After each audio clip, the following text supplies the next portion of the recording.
In this lecture, we'll just understand the structure in the complexity of the cell wall. We understand that the cell wall is analogous to the architectural principle found in the reinforced concrete or bones or fiberglass.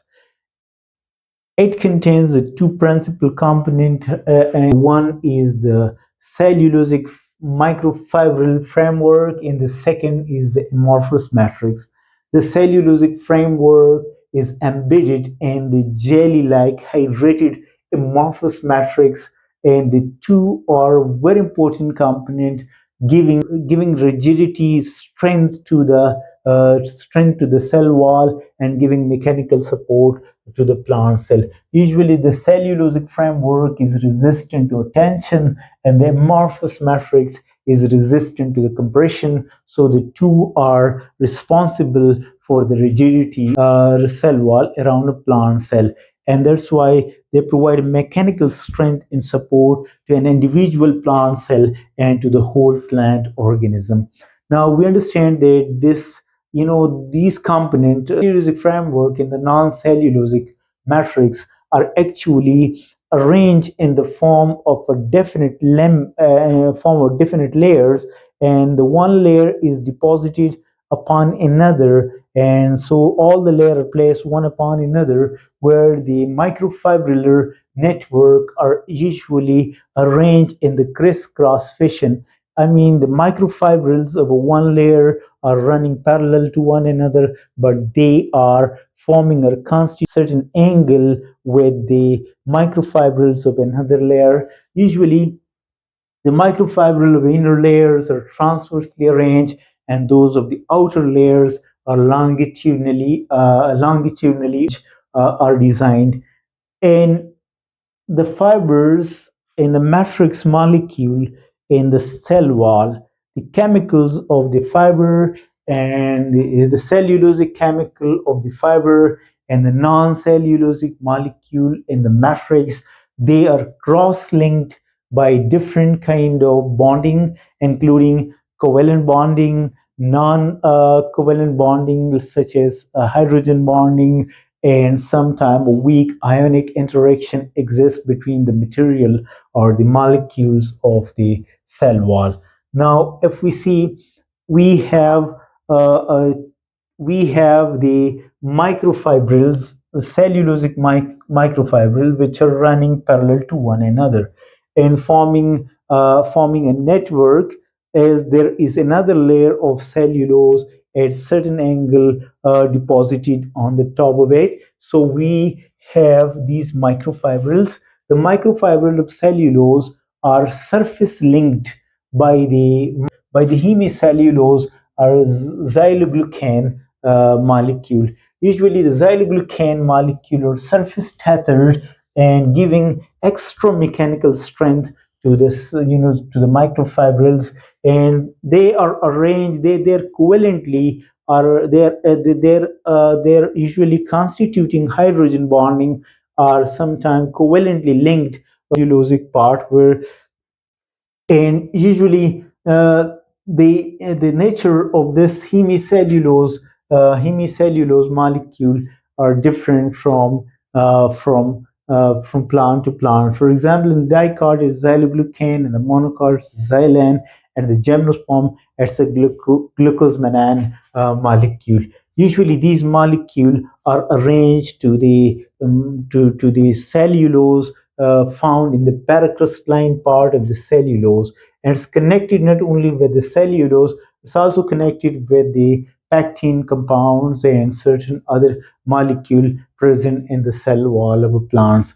Now, if we see, the pectins could be available in two different forms. One is the long acidic rhamnoglyceronic acid chain, and the second or short, which are neutrals, and they are connected to the cellulose molecule through hydrogen bonding, and sometimes a weak ionic interaction exists between the pectin compounds and with the cellulose molecule.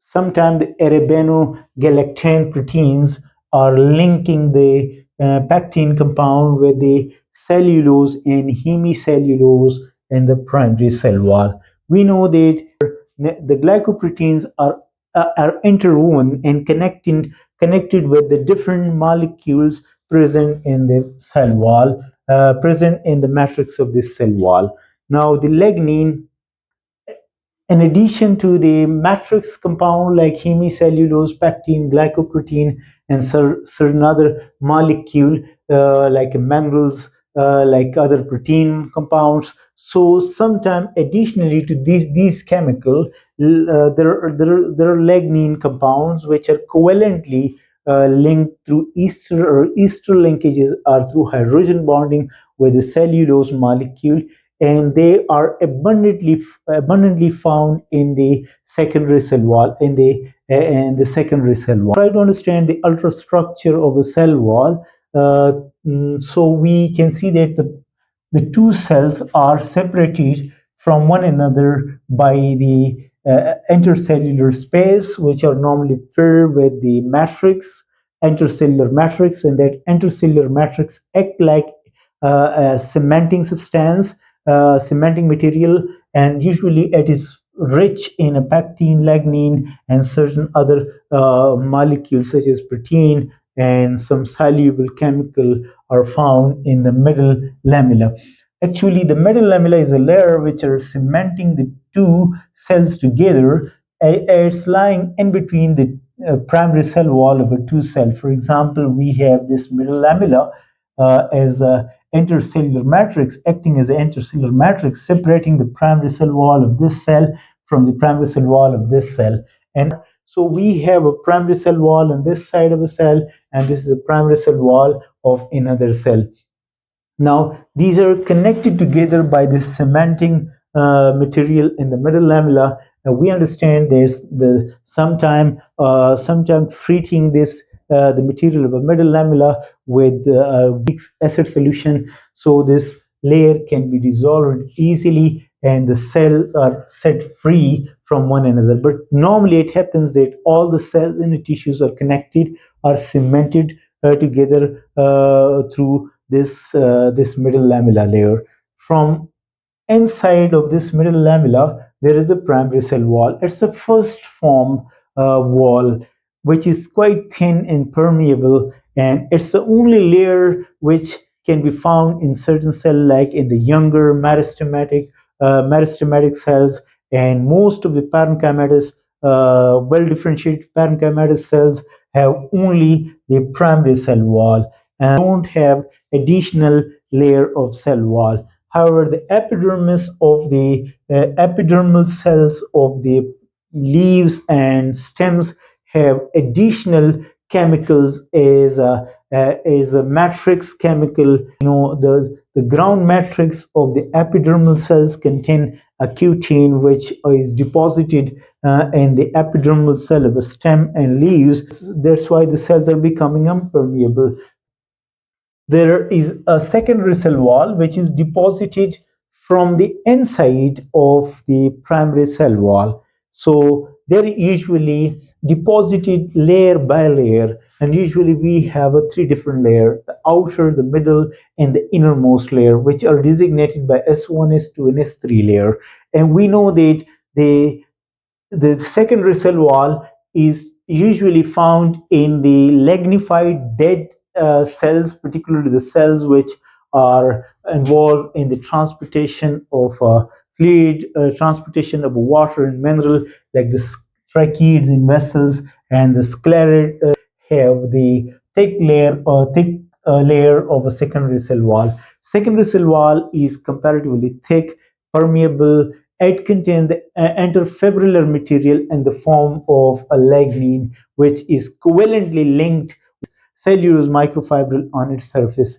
The arrangement of the microfibrils in the secondary cell wall is quite compact, and there are the addition to the hemicellulose and pectin, they got a huge quantity of lignin in it. And when we see the arrangement of the microfibrillar or cellulosic framework in all these three layers, so we have a transversely arranged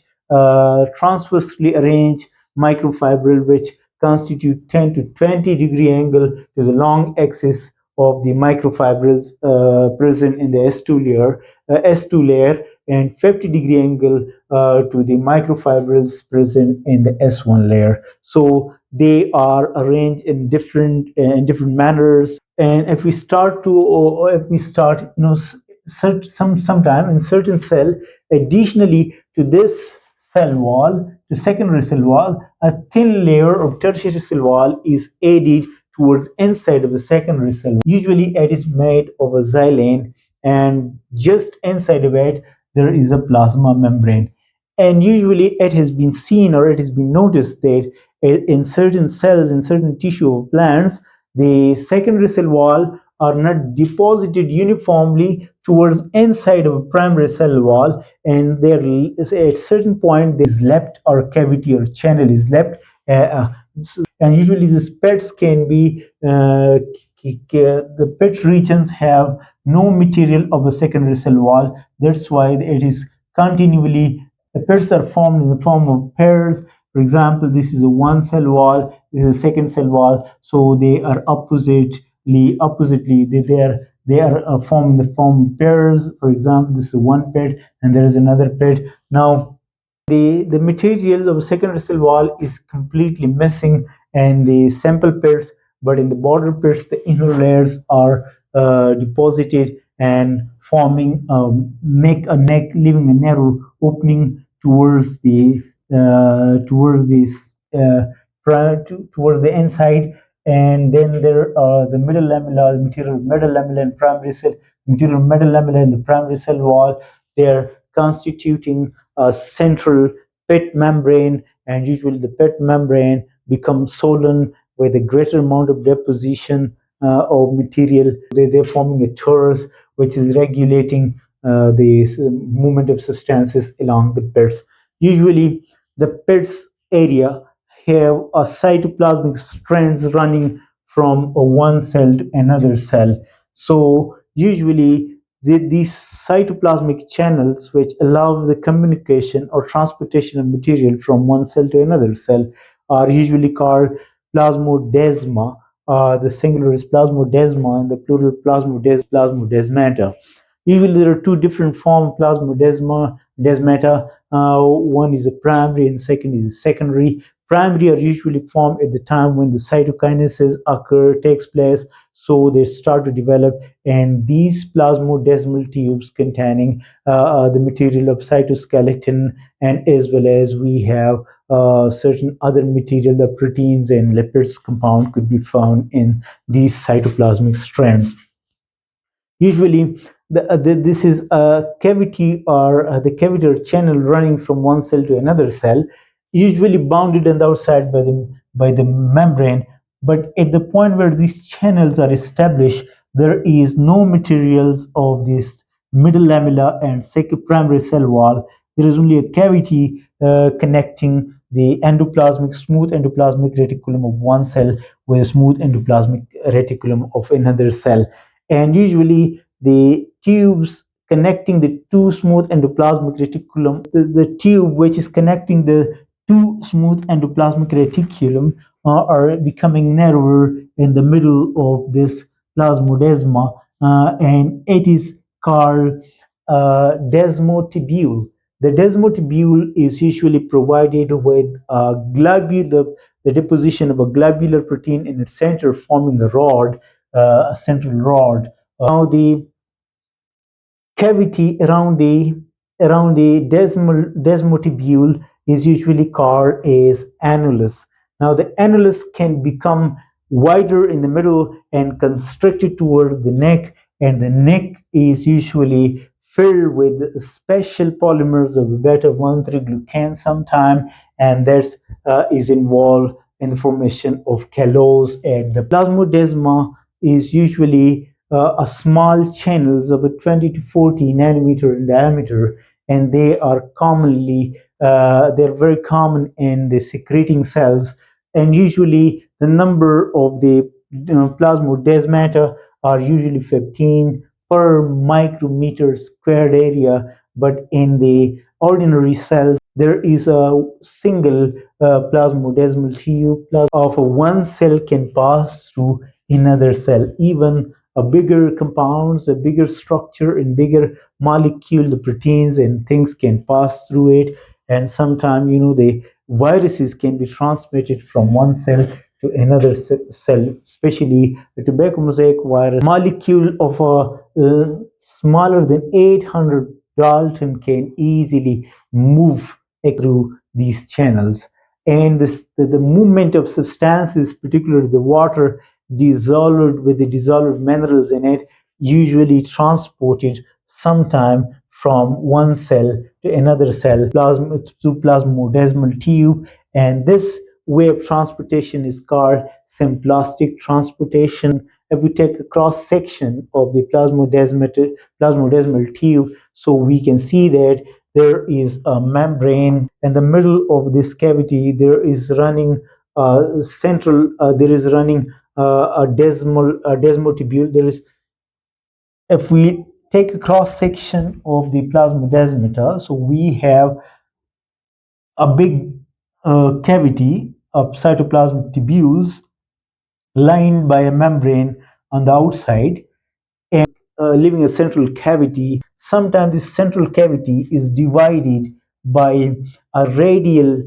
fibrils in the form of a spoke-like protein, a filamentous protein running or connecting the proteins located on the desmotubule, on the outside of the desmotubule, and the proteins located on the inner side of the membrane, the plasma membrane around the channel. They're connected together, and we have a proper small channels, and those channels, the micro channels, are 8 to 10 in number, usually having a diameter of 2 to 3.5 nanometer.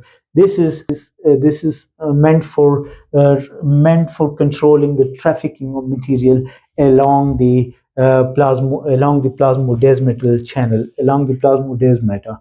Now the central desmotubule is usually having a deposition, is usually having a proteins, globular protein deposited in the form of a rod, and it's called central rod.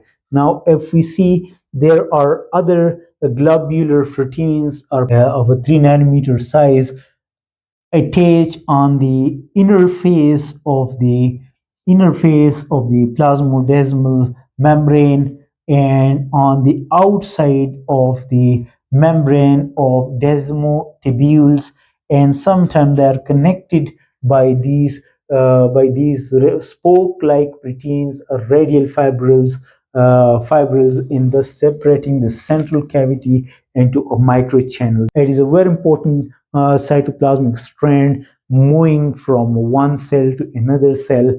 All the plant tissues are provided with such a desmal tube. They are very important in allowing and the movement of substances from one cell to another cell.